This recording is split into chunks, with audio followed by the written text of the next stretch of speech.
Hello friends and welcome to the Cold War Prepper. My name is Lee. Today I'm going to give you a reading out of a fantastic book in the Bible, but I have to give a little bit of a background behind it. Remember that Alexander the Great conquered all of the western known world and occupied Israel and Judea from about 332 until 63 BC. And so during that time, well, of course, Alexander the Great died, and then the Macedonian Empire under Alexander the Great was divided up among four different generals, and Ptolemies took over Egypt, and then Seleucus Nicator took over the Syrian area, which included Israel and Judea.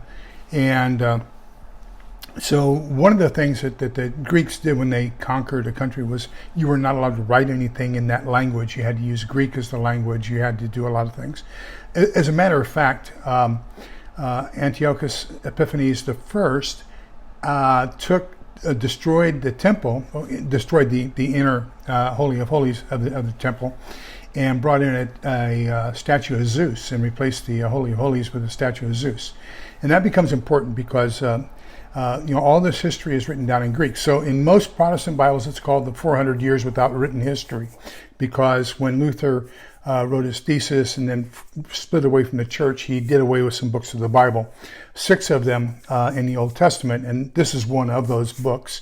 But if you include this book in the written history of the Greeks, then you've got that 400-year history without any written history does have written history, because the Greeks demanded it be written in Greek. And so anyhow, during that time, another interesting thing is about 110 BC is when the Maccabees came in and overthrew their Greek oppressors.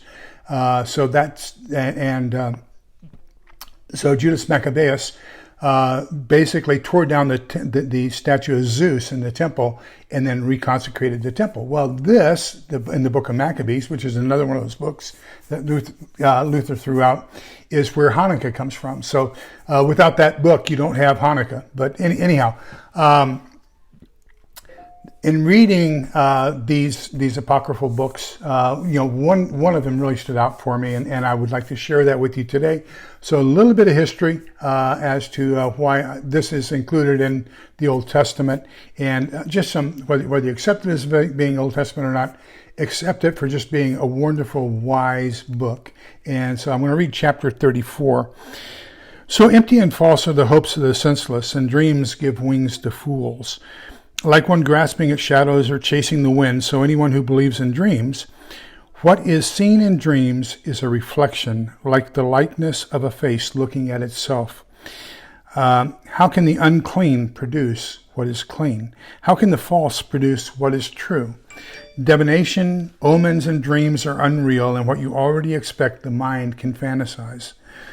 Unless they are specifically sent by the Most High, do not fix your heart on them, for dreams have led many astray. For those who put their hope in them have perished. Without such deceptions, the law will be fulfilled. And in the mouth of the faithful is complete wisdom. A much-traveled person knows many things, and one with much experience speaks sense. An inexperienced person knows little, whereas with travel one adds to resourcefulness. I have seen much in my travels and learned more than I could ever say. Often I was in danger of death, but by these experiences I was saved. Living is the spirit of those who fear the Lord, for their hope is in their Savior. Whoever fears the Lord are afraid of nothing, and are never discouraged, for he is their hope. Happy the soul that fears the Lord. In whom does he trust, and who is his support? The eyes of the Lord are upon those who love him. He is their mighty shield and strong support, a shelter from the heat, a shade from the noonday sun, a guard against stumbling, and a help against falling. He lifts up spirits, brings a sparkle to their eyes, gives health and life and blessing. Ill-gotten goods offered in sacrifice are tainted.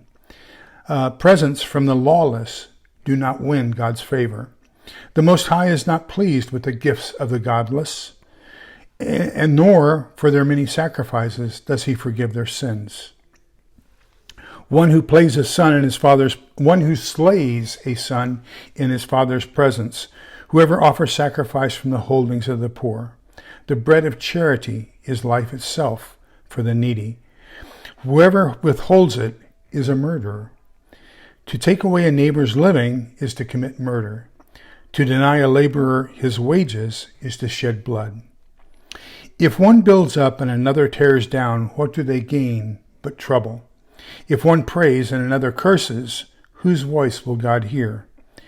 If one again touches a corpse after bathing, what did he gain by the purification? So one who fasts for sins but goes and commits them again, who will hear his prayer and what is gained by mortification? So I think it's just a very interesting chapter. There's another chapter on friendship that I'll read to you later. But basically telling us, don't be hypocritical. If you say you believe, then act like you believe.